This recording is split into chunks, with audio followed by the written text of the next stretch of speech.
Hello Sea Wolves and welcome back to the show, and the day today is finally here. The IMOCA fleet is on its way, and I have to say I really enjoyed this morning. I'm sure you guys had the same feeling, very much echoes of the Vendée Globe, and really the picture of what of course next year's Vendée is going to look like, as many of the ships that we'll see start then are basically all starting today, or we're all starting this morning. A really fast running start, strong winds, nice big rolling waves, a lot of splashing action, let's say. So it was a real spectacular, beautiful event to look at. And of course right away we see some of our favorites that we also discussed 2 episodes ago in my little top 5. We saw Charal doing really well, of course. Right now in position 1 Thomas Ruyant and Morgan Lagravère, which we talked about also in my top 5. Initiatives Cur actually on number 3, so well done Sam Davis so far. Bureau Vallley in 4th, and Group Duradale, so Sebastian Simon in 5. And of course we had actually also VMB Moyen, so Maxime Sorel for a long time in the top 5, and Arkea Peprek, Jeroen Richoum and Jan Elise also in the top 5, sitting there for quite a while. So the first 2 hours or some of the race I was like, wow, my top 5 is actually all like 1, 2, 3, 4, 5, 6. So that was very nice. But right now a lot of well, big tacking battle going on in the English Strait. So yeah, lots of lead changes, and you know, a lot changing right now as they're just doing a lot of turning across the coast. So we'll probably see a lot more lead changes as people are kind of tacking up and down past the coast. The little problem is that if you check here, that actually the tracker seems to have stopped around 4. So personally I'm kind of using some other like AIS trackers right now to kind of see what's going on, and in there we see that yes, Thomas Ruyant still in 1, but like really right on their heels Charal here. So this is one minute ago, so they're quite a bit further down already than what's actually showing here in the tracker right now. I don't know what's going on there. I'm sure they'll fix the problem hopefully soon. Of course 2 minor mishaps in the start with Bureau Vallley and our own Pip on Medalia getting a 5-hour ouch starting penalty. Why? Because, well, in general, so when you have a race start, it's not always the same, but usually when you have a line, you have kind of the committee boat and you have a buoy, and oftentimes you know, the start is sort of like you know, between the buoy and the commission boat, and sometimes there'll be like an extra buoy like sort of right next to the commission boat, but it's usually very close to the commission boat. I don't know what happened, but for whatever reason, I guess the committee boat was very far from that inner buoy, and so during the start both Pip Harris Medalia and Bureau Vallley went, they did go between the committee boat and the sort of buoy, the outer buoy, so they did cross the correct starting line, but they crossed it between the other buoy and the committee boat, and that's actually not allowed. I think, you know, in the thick of things, maybe something wasn't clear. I don't actually know the reasons why. I'm sure we'll ask. But yeah, so right after the start they both actually got a 5-hour penalty for that, which means that at some point, I don't exactly know when or how exactly they're going to do, but as I understand it, they're going to be given a gate.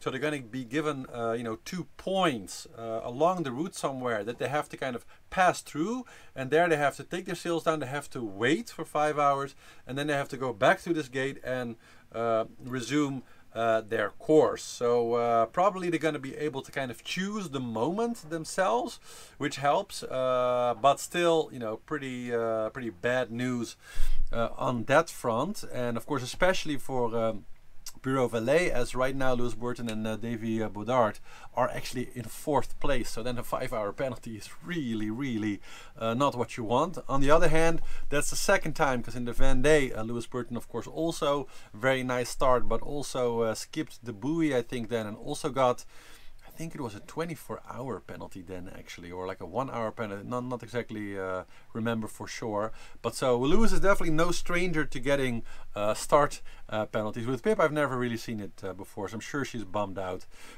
about that. But other than that, race going really well, very high speeds. I have to say that right now I'm even a little bit almost surprised that Charal and Jeremy Beyou and Frank Anna did not run away with this further, because I don't know if you guys noticed, but for quite a while right after the start they were going full upwind.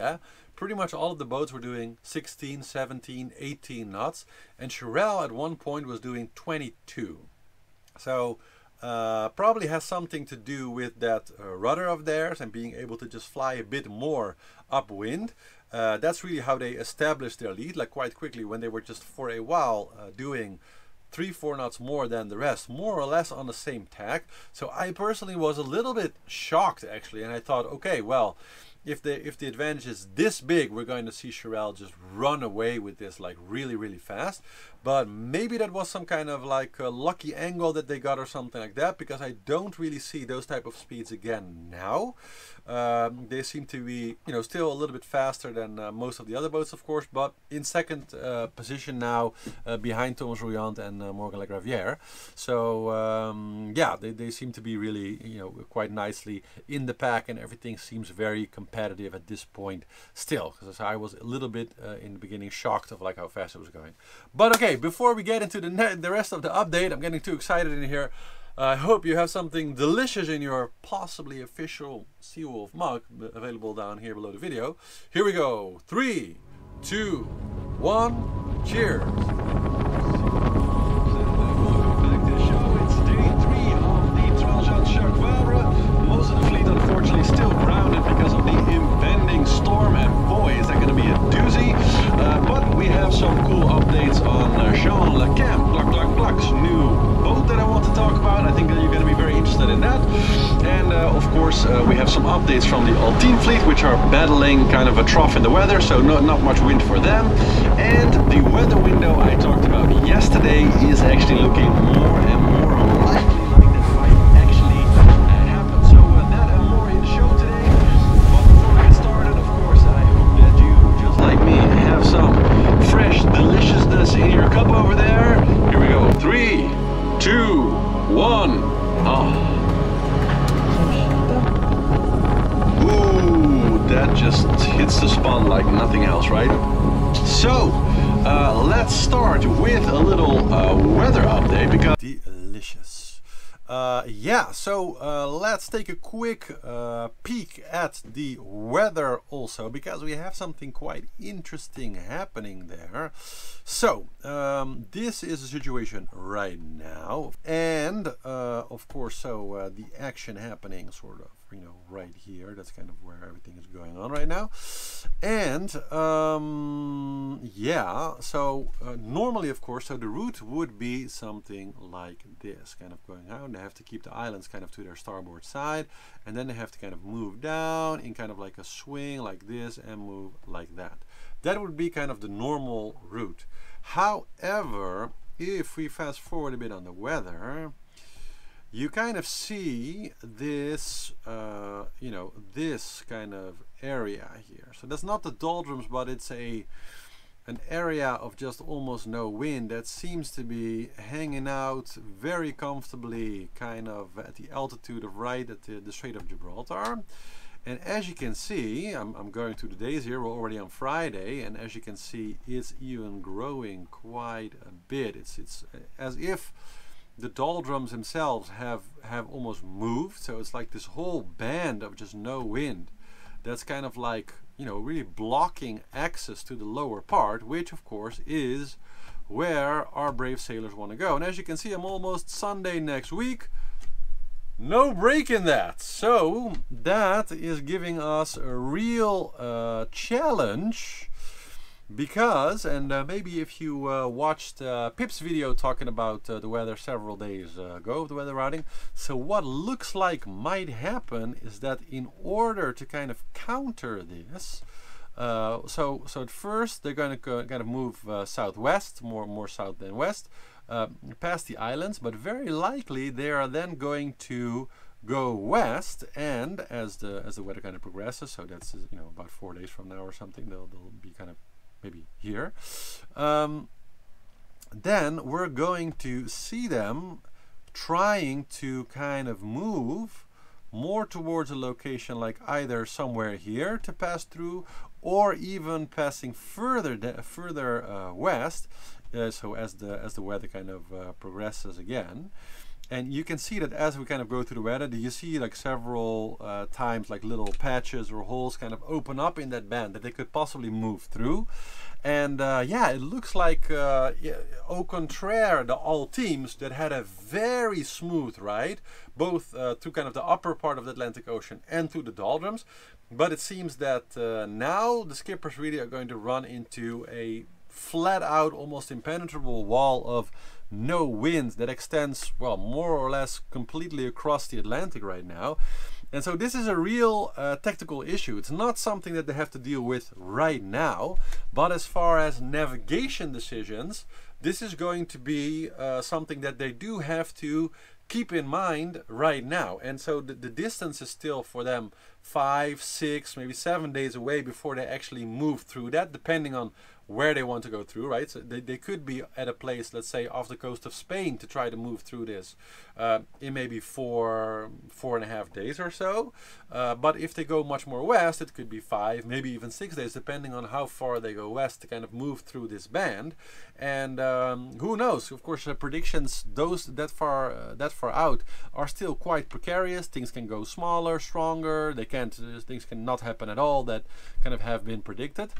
So that puts the entire course at a pretty precarious place, and it might mean that actually the whole fleet at some point might just get completely stuck and compress. So that's something that you don't really see right now, but it's definitely in the back of the minds of all the skippers as they're kind of choosing their route. And we're definitely going to see, even already I think tonight and tomorrow and the day after, that probably all the boats are going to be moving much more west than you might initially expect. So when you see that, that's why, because they're all anticipating that this will happen 3, 4, 5, maybe 6 days from now, that they got to find some kind of place around this sort of like band in here to kind of pass through down. And you know, it could be as extreme as really going almost all around it, right? Because if you get stuck, you know, here for like a few days, that's really bad, right? So in that case, sometimes it can be better to make like a lot more distance and then move down, because then you have really nice wind also to move down again.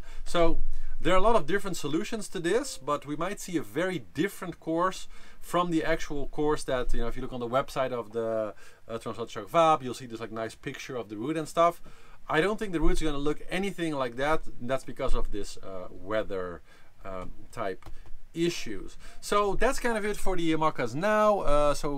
Currently they're in this big tacking battle, trying to leave kind of the British Strait. So that's going to still be like the next 15 hours or so to kind of get out there. And then as they kind of pass the TSA at Brest, then we're going to probably for the first time really see some more solid a scoreboard where we might see 1 or 2 groups exist, or maybe a few boats really sort of running out, because that will be the first time when they're going to be able to take some longer tacks. For now, it's just going to be short tacks through the islands, constantly changing directions, trying to out-tack each other.